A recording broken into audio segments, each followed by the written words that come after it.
ನಮಸ್ಕಾರ ಸ್ನೇಹಿತರೆ, ವಿಕ್ರಾಂತ್ ಕುಕಿಂಗ್ ಚಾನಲ್ಗೆ ಸ್ವಾಗತ. ಇವತ್ತು ನಾವು ಹೋಟೆಲ್ ಸ್ಟೈಲಲ್ಲಿ ಕ್ಯಾಬೇಜ್ ಮಂಚೂರಿಯನ್ ಹೇಗೆ ಮಾಡೋದಂತ ನೋಡ್ಕೊಳ್ಳೋಣ. ಅದಕ್ಕಿಂತ ಮೊದಲು ಯಾರೆಲ್ಲ ನನ್ನ ಚಾನೆಲ್ನ ಸಬ್ಸ್ಕ್ರೈಬ್ ಮಾಡಿಲ್ಲ ಸಬ್ಸ್ಕ್ರೈಬ್ ಮಾಡ್ಕೊಳ್ಳಿ. ಹಾಗೆ ಲೈಕ್, ಶೇರ್, ಕಮೆಂಟ್ ಮಾಡಿ ಸಪೋರ್ಟ್ ಮಾಡ್ತಾ ಇರಿ. ಇವಾಗ ರೆಸಿಪಿ ಸ್ಟಾರ್ಟ್ ಮಾಡೋಣ. ಮೊದಲಿಗೆ ಕ್ಯಾಬೇಜನ್ನು ಸಣ್ಣದಾಗಿ ತುರ್ಕೊಂಡು ಚೆನ್ನಾಗಿ ತೊಳ್ಕೊಂಡು ಉಪ್ಪು ಹಾಕಿ ಸ್ವಲ್ಪ ಕೈಯಿಂದ ಚೆನ್ನಾಗಿ ಮಿಕ್ಸ್ ಮಾಡಿ ಒಂದು 10 ನಿಮಿಷ ಬಿಟ್ಬಿಡಬೇಕು. ಕ್ಯಾಬೇಜ್ ಎಲ್ಲ ಇವಾಗ ನೀರು ಬಿಟ್ಟಿದೆ. ಈಗ ಅಚ್ಚ ಖಾರದ ಪುಡಿ ಒಂದು 2 ಸ್ಪೂನು, ಹಾಗೆ ಶುಂಠಿ ಬೆಳ್ಳುಳ್ಳಿ ಪೇಸ್ಟು 1 ಸ್ಪೂನು, ಮತ್ತು ಮೈದಾ 3 ಸ್ಪೂನು, ಕಾರ್ನ್ಫ್ಲವರ್ 2 ಸ್ಪೂನು, ಹಾಗೆ ಅಕ್ಕಿ ಹಿಟ್ಟನ್ನು 1 ಸ್ಪೂನನ್ನು ಹಾಕ್ಕೊಂಡು ಚೆನ್ನಾಗಿ ಮಿಕ್ಸ್ ಮಾಡ್ಕೋಬೇಕು. ಇಲ್ಲಿ ಹಿಟ್ಟು ಕಡಿಮೆ ಅನಿಸಿದರೆ ಮೈದಾ ಅಥವಾ ಕಾರ್ನ್ಫ್ಲವರ್ನ ಮಾತ್ರ ಬಳಸಬೇಕು, ಅಕ್ಕಿ ಹಿಟ್ಟನ್ನು ಜಾಸ್ತಿ ಬಳಸೋದು ಬೇಡ. ಇವಾಗ ಇದು ಚೆನ್ನಾಗಿ ಮಿಕ್ಸ್ ಆಗಿದೆ. ಹಿಟ್ಟು ಕೂಡ ಜಾಸ್ತಿ ಬಳಸೋದು ಬೇಡ, ಅದಕ್ಕೆ ಎಷ್ಟು ಬೇಕೋ ಅಷ್ಟೇ ಮಾಡಿಕೊಂಡು, ಜಾಸ್ತಿ ಗಟ್ಟಿಯಾಗಿನೂ ಅಲ್ಲ ಜಾಸ್ತಿ ತೆಳುವಾಗಿನೂ ಅಲ್ಲ, ಹಾಗೆ ಮಾಡಿಕೊಂಡು ಇವಾಗ ಸಣ್ಣ ಸಣ್ಣ ಉಂಡೆಯನ್ನಾಗಿ ಮಾಡ್ಕೋಬೇಕು. ಇವಾಗ ಎಣ್ಣೆ ಕಾಯಕ್ಕೆ ಇಟ್ಬಿಡೋಣ. ಎಣ್ಣೆ ಚೆನ್ನಾಗಿ ಕಾದ್ಮೇಲೆ ಮೀಡಿಯಮ್ ಫ್ಲೇಮ್ನಲ್ಲಿ ಗ್ಯಾಸ್ನ ಇಟ್ಕೊಂಡು ಒಂದೊಂದೇ ಉಂಡೆಯನ್ನು ಎಣ್ಣೆಯಲ್ಲಿ ಬಿಟ್ಕೋಬೇಕು.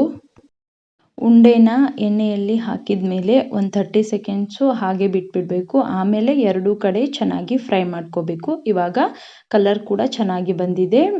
ಒಂದು ಬಾಣಲೆಗೆ ತೆಗೆದಿಟ್ಕೊಂಡ್ಬಿಡೋಣ. ಇನ್ನೊಂದು ಬ್ಯಾಚನ್ನ ಇವಾಗ ಫ್ರೈ ಮಾಡ್ಕೊಳ್ಳೋಣ.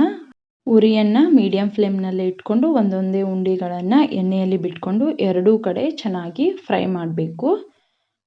ಇಲ್ಲಿ ಉಂಡೆ ಹಾಕಿದ ತಕ್ಷಣವೇ ಮುಟ್ಟಿದ್ರೆ ಅವು ಒಡ್ಕೊಂಡ್ಬಿಡುತ್ತೆ. ಹೀಗಾಗಿ ಒಂದು 30 ಸೆಕೆಂಡ್ಸ್ ಬಿಟ್ಟು ಆಮೇಲೆ ಎರಡೂ ಕಡೆ ಚೆನ್ನಾಗಿ ಫ್ರೈ ಮಾಡ್ಕೋಬೇಕು. ಇವಾಗ ಚೆನ್ನಾಗಿ ಫ್ರೈ ಆಗಿದೆ, ತೆಗೆದಿಟ್ಕೊಂಡ್ಬಿಡೋಣ. ಇಲ್ಲಿ ನೋಡ್ತಾ ಇರ್ಬೋದು ಸ್ನೇಹಿತರೆ ಎಷ್ಟು ಚೆನ್ನಾಗಿ ಫ್ರೈ ಆಗಿದೆ ಅಂತ. ಫ್ರೈ ಮಾಡಿರೋ ಬಾಣಲೆಯಲ್ಲೇ ಒಂದು 2 ಸ್ಪೂನ್ ಎಣ್ಣೆಯನ್ನು ಇಟ್ಕೊಂಡು ಸಣ್ಣದಾಗಿ ಕಟ್ ಮಾಡಿರೋ ಬೆಳ್ಳುಳ್ಳಿಯನ್ನು ಹಾಗೆ ಹಸಿ ಮೆಣಸಿನ್ಕಾಯನ್ನು ಹಾಕಿ ಒಂದು ಸ್ವಲ್ಪ ಫ್ರೈ ಮಾಡಬೇಕು. ಅದು ಚೆನ್ನಾಗಿ ಫ್ರೈ ಆದಮೇಲೆ ಸಣ್ಣದಾಗಿ ಹೆಚ್ಚಿರೋ ಈರುಳ್ಳಿಯನ್ನು ಹಾಕಿ ಗೋಲ್ಡನ್ ಬ್ರೌನ್ ಬರೋವರೆಗೂ ಫ್ರೈ ಮಾಡ್ಕೋಬೇಕು.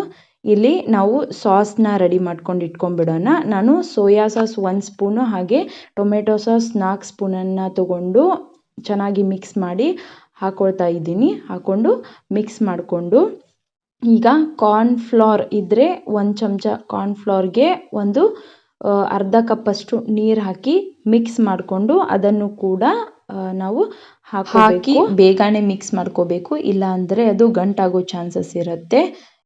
ಸ್ವಲ್ಪ ಫ್ರೈ ಮಾಡಿಕೊಂಡು ರುಚಿಗೆ ತಕ್ಕಷ್ಟು ಉಪ್ಪನ್ನು ಹಾಕ್ಕೊಂಡು ಚೆನ್ನಾಗಿ ಮಿಕ್ಸ್ ಮಾಡ್ಕೋಬೇಕು. ಇಲ್ಲಿ ಕ್ಯಾಪ್ಸಿಕಮ್ ಕೂಡ ಸಣ್ಣದಾಗಿ ಕಟ್ ಮಾಡಿಕೊಂಡು ಹಾಕೋಬಹುದು. ಹಾಗೆ ರೆಡ್ ಚಿಲ್ಲಿ ಸಾಸ್ನ ನಾನು ಬಳಸಿಲ್ಲ, ಇಲ್ಲಿ ನೀವು ಹಾಕ್ಕೊಳ್ಬೋದು.